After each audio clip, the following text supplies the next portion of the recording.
bagi resiko. Jadi resiko antara mereka yang memiliki bibit pakan, terus kita juga itu kan resikonya kita bagi seperti itu kan. Tetap untuk mencoba, kalau memang dari sisi modal teman-teman belum ada, it's okay, kalian bisa mencoba dengan skala rumah tangga dulu, mungkin 100 atau 200 ekor ayam broiler seperti itu. Nah, selamat datang di Ruang Bisnis Rian, dan kali ini kita kedatangan tamu, salah satu CEO dari startup Lampung Farm, salah satu bisnis peternakan yang lagi happening sekarang. Selamat datang buat Mas Dika sore ini. Oke, selamat sore. Sore Mas Dika. Mas Dika, kita lihat tahu Lampung Farm ini bergerak di bidang peternakan. Boleh diceritain nggak asal muasal bisa berbisnis ini dari mana? Oke, untuk pertama kali Lampung Farm ini bisa ada. Mungkin saya tarik jauh secara background saya dulu. Okay. Saya kebetulan lulusan dari peternakan Politeknik Negeri Lampung. Okay. Yang mana di situ selama kuliah di sana memang banyak fokus dari sisi peternakan, khususnya di ayam seperti itu. Ayam potong atau ayam petelur? Ayam potong. Ayam potong. Jadi waktu kuliah pun banyak memang ada program-program yang diikuti seperti program kreativitas mahasiswa, program mahasiswa wirausaha di situ kan. Jadi khususnya memang lebih banyak terkait dengan usaha-usaha untuk peternakan sendiri di situ dan di ayam broiler.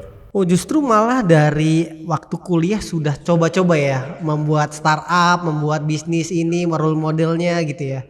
Oke, cukup bagus Mas.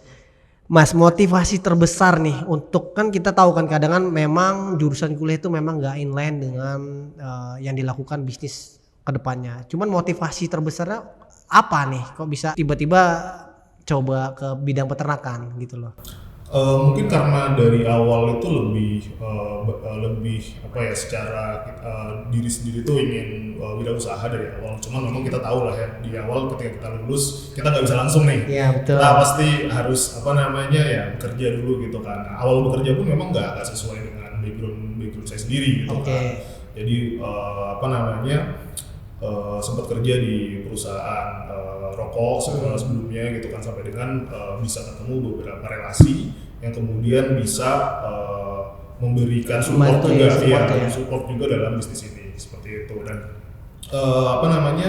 bisa dibilang itu backgroundnya lah sebelumnya gitu kan, bisa ketemu bisa masuk ke dalam dunia bisnis peternakan seperti itu. Oke. Kalau untuk bisnis peternakan, tantangan terberatnya itu apa Mas? Kalau boleh tahu Mas?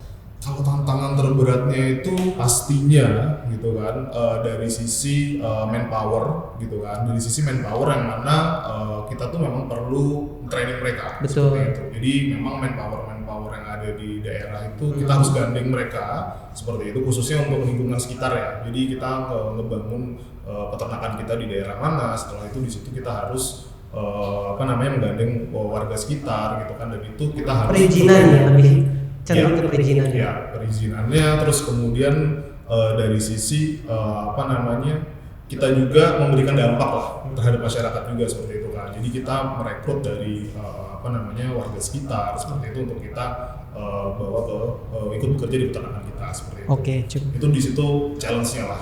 Betul. Mas, sebelum kita jauh melangkah pertanyaan yang lebih dalam, saya mau tahu nih, rule bisnisnya itu seperti apa sih? Kalau gambaran, kalau awam nih nggak tahu nih bisnis peternakan itu seperti apa sih Mas? Dari awal itu gimana maksudnya? Oke.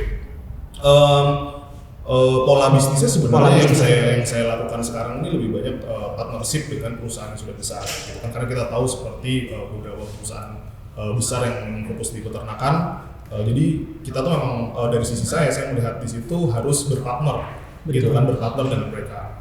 Khususnya Lampung Farm sendiri itu berpartner dengan Java. Jadi berpartner dengan mereka untuk dari sisi supply bibit atau kita sebutnya sebagai DOC. Seperti itu. Terus kemudian anak-anak ayam ya DOC? Iya, betul. Oke. Terus kemudian pakan, setelah itu dari sisi marketnya. Jadi ketika kita menyiapkan kandang, terus kemudian tenaga kerjanya, setelah itu mereka akan supply bibit pakan, bahkan mereka memberikan penyuluh lapang gitu kan di situ untuk membantu ibaratnya mengontrol lah dari sisi prosesnya seperti apa. Jadi sebenarnya kalau dari bibit pakan itu dari mitra ya. Dan Mas Yogi sendiri melakukan perawatan sampai besar. Dan untuk penjualannya sendiri gimana itu? Penjualannya itu nanti diambil dari mereka juga, tapi mitranya. Tapi memang tidak menutup kemungkinan misalkan kita ada market gitu kan, dan harganya ibarat lebih bagus dibandingkan dari sekitar seperti itu, kita bisa menawarkan ke partner kita untuk ini loh, kami punya pasarnya nih gitu kan. Ini bisa ayamnya bisa diambil. Oke. Sebenarnya kalau bisnis kemitraan itu butuh modal besar nggak sih Mas Yogi? Kan banyak teman-teman nih Kak, saya mau bisnis ini cuman takut modalnya nggak ada atau gimana? Gimana Mas memulainya bagi untuk teman-teman di rumah supaya bisa bisnis peternakan itu gimana Mas? Sebenarnya kalau masalah modal relatif ya, gitu kan. Masalah modal sebenarnya relatif gitu kan. Yang paling penting sih kalau untuk memulai bisnis itu kita harus tahu sendiri dari sisi resource kita. Pertama, kalau misalkan dari sisi kalau ingin di peternakan, kita harus membangun kandangnya, khususnya bangun kandang gitu kan, dengan populasi yang memang sudah ditentukan. Tapi tidak menutup kemungkinan untuk teman-teman yang memang ingin start dulu nih, ingin mulai dengan skala rumahan seperti itu dan punya lahannya, bisa kita bangun sendiri untuk itu. Terus kemudian misalkan skala 100 atau 200 ekor gitu kan. Dan kalau bicara secara modal itu kenapa saya bilang relatif? Karena secara konstruksi bangunan kandang atau konstruksi infrastrukturnya itu bisa kita sesuaikan dengan budget kita. Gitu. Jadi misalkan bisa menggunakan kayu atau seperti apa yang mau menyesuaikan seperti itu sih. Kalau memang secara mau di-expand secara industri, mungkin nanti bisa disesuaikan lagi infrastrukturnya, kita lebih bagus menggunakan besi segala macam. Betul. Mas, kalau ini kan karena bentuknya mitra, secara stok, bibit, pakan itu harganya pasti mengikuti dari mereka, betul. Kalau dari teman-teman kan pasti di rumah, tadi kan balik lagi modal dan segala macam. Bisa nggak nih mereka itu dengan modal kecil tanpa bermitra dengan yang perusahaan besar, bisa nggak, memungkinkan nggak gitu? Atau mereka coba berbisnis yang mandiri? Menurut Mas Yogi gimana? Kalau bisa atau tidaknya pasti bisa, gitu kan, pasti bisa untuk memulainya. Cuman tinggal secara resikonya aja. Partnership ini membagi resiko. Jadi resiko antara mereka yang memiliki bibit pakan, terus kita juga itu kan resikonya kita bagi seperti itu kan. Tetapi beda ceritanya ketika kita mandiri, full resiko ada di kita semua. Itu tinggal pilihan dari sisi masing-masing owner aja, apakah mau dengan resiko sebesar itu gitu kan. Tapi kalau bicara bisa atau tidak, itu pasti bisa. Pasti bisa ya. Oke. Jadi buat teman-teman di rumah kalau mau bisnis peternakan ayam memungkinkan dengan modal, memang ya nggak harus besar-besar. Yang penting utamanya dari Mas Yogi bilang adalah edukasi ya, pengetahuan mereka untuk bisa berbisnis peternakan ayam sendiri ya. Kalau untuk Lampung Farm sendiri nih, ke depannya rencananya nih mau coba, saat ini masih lokasi di mana Mas? Lokasi di Lampung. Kami ada beberapa titik di Lampung yang bermitra lah. Nah, kalau ke depannya gimana? Rencana Lampung Farm besarnya seperti apa? Kalau boleh tahu. Pasti kita akan expand ke beberapa wilayah untuk pembangunan. Di sisi lain juga kami ingin meningkatkan dari sisi teknologi yang khususnya peternak-peternakan di Indonesia seperti itu. Jadi bukan berarti kita pengen expand ke wilayah-wilayah lain gitu kan, tanpa kita ibaratnya sharing knowledge gitu kan dengan peternak sekitar gitu kan. Justru ketika kita membangun suatu kandang di situ dengan teknologi yang sudah ibaratnya sudah oke gitu kan, dengan teknologi terbaru, harapan kami itu bisa memberikan upgrade kepada peternak-peternak sekitar. Mereka bisa melihat nih loh contohnya seperti ini, ayo kita upgrade pelan-pelan. Karena dari sisi Lampung Farm sendiri itu ketika kita expand ke suatu wilayah segala macam, kita ingin menjadi suatu percontohan untuk peternak-peternak yang ada di wilayah-wilayah tersebut gitu kan. Kami upgrade dengan teknologi terbaru.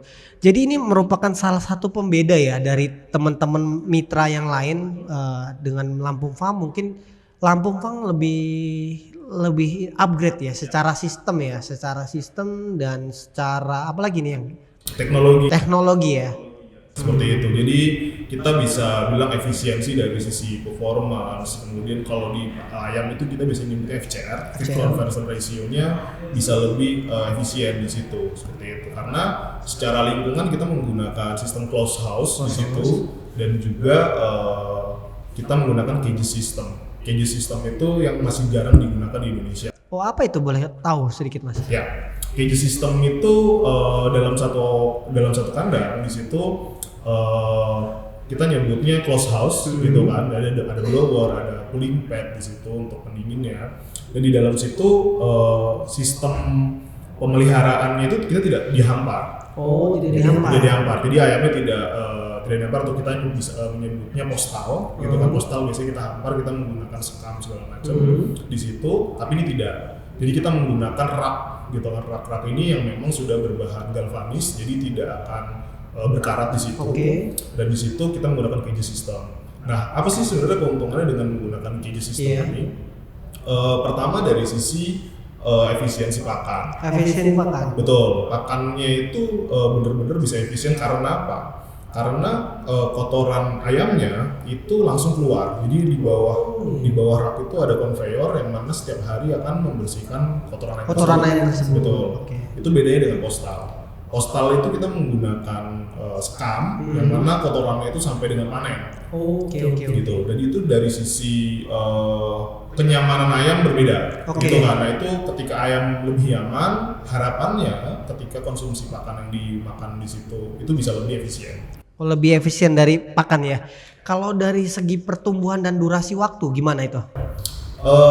Otomatis dengan efisiensi pakan segala macam, pertumbuhannya akan lebih beda. Seperti itu. Jadi untuk periode panen itu di 30 sampai dengan 40 hari itu pasti sudah akan panen habis seperti itu.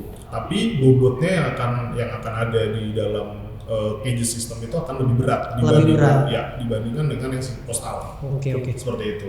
Jadi size ayamnya jadi lebih berat nih ya. Lebih berat, efisiensi pakan juga lebih murah. Betul. Itu sih saya baru tahu ya. Nah, teknologi yang baru ya, mudah-mudahan kita berharap Nampung Farm itu bisa tumbuh di berbagai macam kota, dan yang jelas ini jadi pembeda dari peternak yang lainnya. Nah, Mas, ini kan kita mau coba nih bantu teman-teman di rumah atau edukasi teman-teman di rumah untuk kiat anak muda nih. Terakhir ya dari saya, kiat anak muda yang ingin jadi pengusaha bisnis peternakan ayam, boleh kasih masukan nggak atau kiat-kiatnya buat teman-teman di rumah? Mungkin buat teman-teman yang ingin mencoba di bisnis peternakan, untuk awalan jangan pernah takut untuk mencoba. Kalau memang dari sisi modal teman-teman belum ada, it's okay. Kalian bisa mencoba dengan skala rumah tangga dulu, mungkin di 100 atau 200 ekor ayam broiler seperti itu. Nah, ketika memang performance-nya bagus, di situ kalian sudah dapatkan feel-nya, sudah tahu ritme, cara tata laksananya. Seperti itu, kalian bisa mengekspor jauh lebih luas lagi, seperti jauh lebih besar lagi gitu kan. Dan mungkin dari sisi relasi bisa lebih ditambahkan lagi gitu kan. Di situ mungkin teman-teman akan bisa mendapatkan investor-investor yang bisa membantu dari sisi bisnis teman-teman sendiri. Oke. Terima kasih Mas Andika Prayogi atas waktu sore ini. Kayaknya waktunya ini mungkin sangat singkat, tapi ya mudah-mudahan bisa ngebantu teman-teman jadi insight lah buat teman-teman yang ingin ngebangun bisnis jauh lebih baik ke depannya. Oke Mas Dika, terima kasih atas waktunya dan selamat sore.